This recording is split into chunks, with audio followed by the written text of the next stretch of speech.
Abirami Sekar YouTube channel நேயர்களுக்கு அபிராமி சேகரின் அன்பான வணக்கங்கள். திருவாதிரை நட்சத்திரத்தில் பிறந்தவங்களுக்கு இந்த 2025 எப்படி இருக்கும் அப்படிங்கிறத பார்க்கணும். திருவாதிரை அப்படின்னாலே நீங்கள் ராகு பகவானுடைய ஆதிக்கத்தில், அனுகிரகத்தில், அனுகூலத்தில் பிறந்திருக்கீங்க, உங்களுக்கு தெரியும். நீங்கள் இங்கே நம்ம பார்க்கறது ராசி பலன் இல்லை.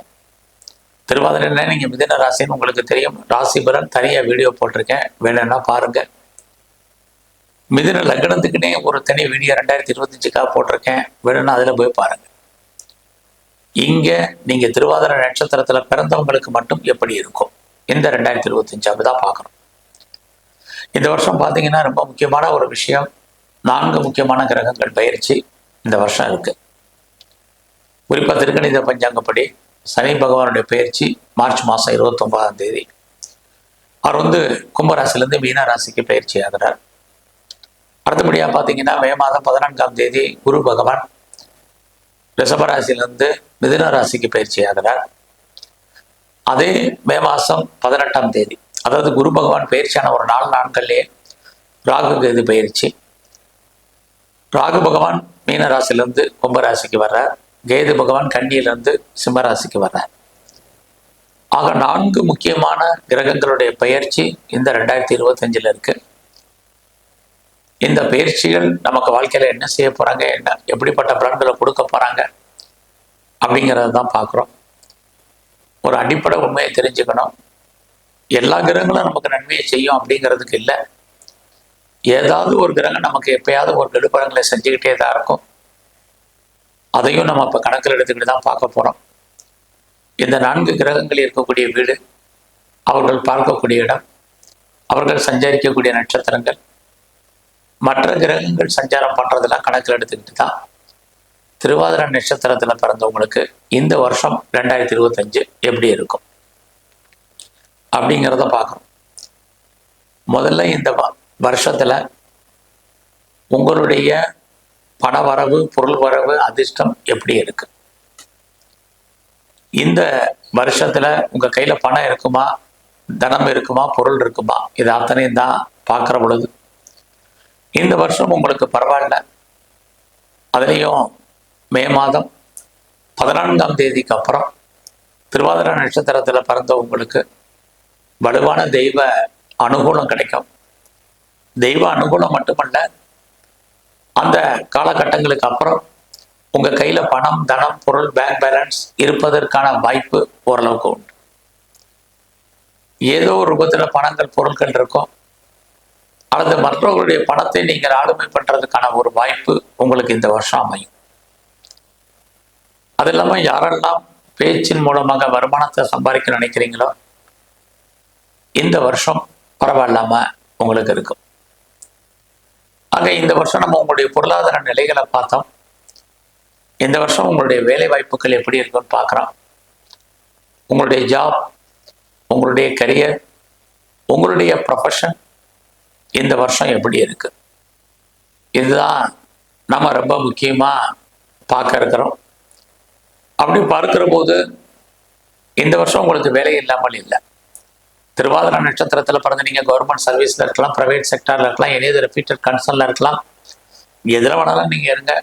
இந்த வருஷம் ஜாப் இருக்கான்னா உங்களுக்கு ஏதோ ஒரு விதத்தில் வேலை கண்டிப்பாக இருக்குது, வருமானங்கள் இருக்குது, உங்களுக்கு ஏர்னிங் இருக்குது. ஆனால் இந்த வேலையில் நீங்கள் எந்த ஜாப்ல இருந்தாலும் சரி, அந்த வேலையை மட்டும் நீங்கள் திருப்திகரமாக பார்க்கணும். ஏன்னா சனி பகவானுடைய பார்வை, அப்படி பார்க்கக்கூடிய அந்த சனி பகவானார் நீங்கள் எந்த ஒரு பெரிய வேலையில் இருந்தாலும் ஒரு மகிழ்ச்சி, தன்னம்பிக்கை உங்களுக்கு குறைவாயிரும். ஒரு பக்கம் சனி பகவான் உங்களுக்கு ஏதோ ஒரு ரூபத்தில் வேலையை கொடுக்கறதுக்கு தயாராக இருந்தாலும் மே மாதம் 14ஆம் தேதிக்கு அப்புறம் குரு பகவான் உங்களுடைய வேலையில் உங்களுக்கு மாற்றத்தை செய்வதற்கு தயாராக இருக்கார். ஆக யாரெல்லாம் பெரிய லெவலில் சர்வீஸ் பண்ணிட்டு இருக்கீங்களோ இந்த வருஷம் உங்களுடைய கிடைச்ச வேலையை தக்க வைங்க. இது ரொம்ப முக்கியம். நான் வேலை மாறணும், எனக்கு வேலை பிடிக்கல, வேற கம்பெனி மாறணும்னு நினைக்கிறேன் அப்படிங்கிறவங்க பொறுமை. அவசரப்பட்டு விஆர்எஸ் கொடுக்கறது, வேற கம்பெனிக்கு பேப்பர் போடுறது, இது அத்தனையுமே அவாய்ட் பண்ணுங்க. இது ரொம்ப முக்கியம். ஏன்னா ஒரு பக்கம் மாறுபட்ட கிரகங்கள், நான் முதலே சொன்னேன், மாறுபட்ட பலன்களை உங்களுக்கு செய்யறதுக்கு இருக்காங்க. ஒரு பக்கம் சனி வேலையை கொடுக்குறோம், இன்னொரு பக்கம் குரு வேலையிலிருந்து உங்களுக்கு தூக்குவதற்கான வாய்ப்பு அல்லது வெளியேற்றப்படுவதற்கான சூழ்நிலைகள், 2 மாறுபட்ட பலன்கள் இந்த வருஷம் இருக்கு. உங்களுடைய தனிப்பட்ட ஜாதகம் எப்படி இருக்கோ அப்படிதான் இந்த வருஷம் நீங்க மூவ் பண்ணணும். இதுல ரொம்ப கவனமா இருங்க. திருவாதிரை நட்சத்திரத்துல பிறந்தவங்க நீங்க இந்த வருஷத்துல உங்களுடைய ஜாப்ல ப்ரொமோஷன் கிடைக்கல, இன்க்ரிமெண்ட் இல்லை, போனஸ் கிடைக்கல, இன்சென்டிவ் கிடைக்கல, அப்படிலாம் பெருசா ஒன்றும் ஒரி பண்ணாதீங்க.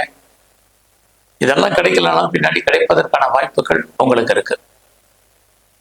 ஸோ அது மட்டுமல்ல, இந்த வருஷத்துல உங்களுடைய தொழில், இப்போ உங்களுடைய சர்வீஸ் பார்த்தா உங்களுடைய பிஸ்னஸ் எப்படி இருக்குன்னு பார்க்குறோம்.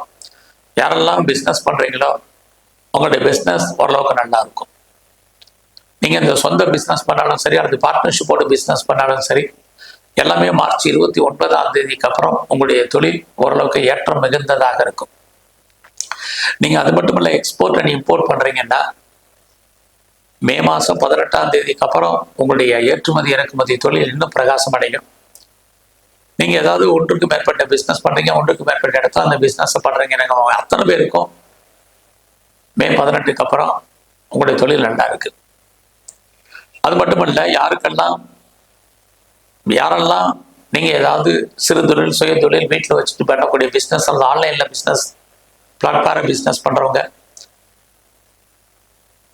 அதோட நீங்க ஏதாவது ப்ரொடக்ஷன் சார்ந்த துறைகளில் இருக்கிறீங்க, மேனுஃபேக்சரிங் லைன்ல இருக்கிறவங்க, அத்தனை பேருக்கும் மே 18 அப்புறம் உங்களுடைய துறைகள்ல திருவாதிரை நட்சத்திரத்துல பிறந்த நீங்க நல்ல புகழ், வருமானம், சம்பாத்தியத்தை அடைவீர்கள்.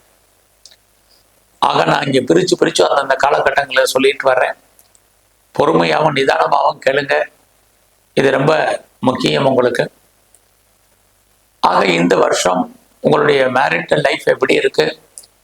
திருவாதிரை நட்சத்திரத்தில் பிறந்தவங்களுக்கு இது வரைக்கும் திருமணம் நடக்கலைன்னா கண்டிப்பாக திருமணம் உண்டு. அதே மே மாதம் 14 அப்புறம் உங்க குடும்பத்தில் சுபகாரியங்கள், சுப நிகழ்ச்சிகள் நடக்கும். உங்களுக்கும் நடக்கிறதுக்கான வாய்ப்புகள் இருக்கு. இது வரைக்கும் மேரேஜே வேண்டான்றவங்க, இது வரைக்கும் திருமணம் நடக்காதவர்களுக்கு கண்டிப்பாக திருமணம் உண்டு. மே மாதம் 18 அப்புறம் யாருக்கெல்லாம் செகண்ட் மேரேஜுக்கு ட்ரை பண்றீங்களோ தாராளமா ட்ரை பண்ணுங்க. கண்டிப்பாக உங்களுடைய 2வது திருமணத்திற்கான வாய்ப்புகள் உண்டு. இந்த வருஷத்துல உங்களுடைய எஜுகேஷன் எப்படி இருக்குன்னு பார்க்குறோம். உங்களுடைய ஆரம்ப கல்வி அல்லது உங்களுடைய அண்டர் எஜுகேஷன்ல நீங்க ரொம்ப கவனம். உங்களுடைய ஹையர் ஸ்டடியை பொறுத்த வரைக்கும் ஓரளவுக்கு பரவாயில்ல. யாரெல்லாம் பெரிய லெவலில் வெளிநாட்டு போகணும்னு ஆசைப்பட்டீங்களோ உங்களுக்கு அதுக்கான வாய்ப்புகள் இருக்கு. குறிப்பா நீங்க ஏதாவது அப்ராடு போகணும் அல்லது ஆன்சைட்டு போகணும் அப்படின்னு நினைக்கிறவங்களுக்கு சூழ்நிலைகள் நல்லாவே இருக்கு. இந்த வருஷத்துல ரொம்ப நாளா எனக்கு குழந்தை இல்லை, குழந்தைக்காக ட்ரீட்மெண்ட் எடுத்து சக்சஸ் ஆகலைங்கிறவங்களுக்கு, திருவாதிரை நட்சத்திரத்துல பிறந்தவங்களுக்கு மே மாதம் 14 அப்புறம் குழந்தைக்கான வாய்ப்புகள் நிறைய உண்டு. இந்த வருஷத்துல மெயினா ஹைலைட்டு, உங்களுக்கு கடன் இருந்தால் கடன் குறைவதற்கான வாய்ப்புகள் உண்டு. கடன் மட்டுமில்ல, உங்களுக்கு நோயுடைய தன்மையும் மார்ச் 29 அப்புறம் படிப்படியாக குறைய ஆரம்பிக்கும். ஆக வேலை ஒன்று மட்டுமே இந்த வருஷம் உங்களுக்கு கொஞ்சம் பிரச்சனை. கடன், நோய் குறைவதற்கான வாய்ப்புகள் நிறைய உண்டு. இந்த வருஷத்துல நீங்க எங்கெல்லாம் துர்க்கை இருக்கோ, காளியோ, பெண் தெய்வ வழிபாடு அதிகப்படுத்துங்க.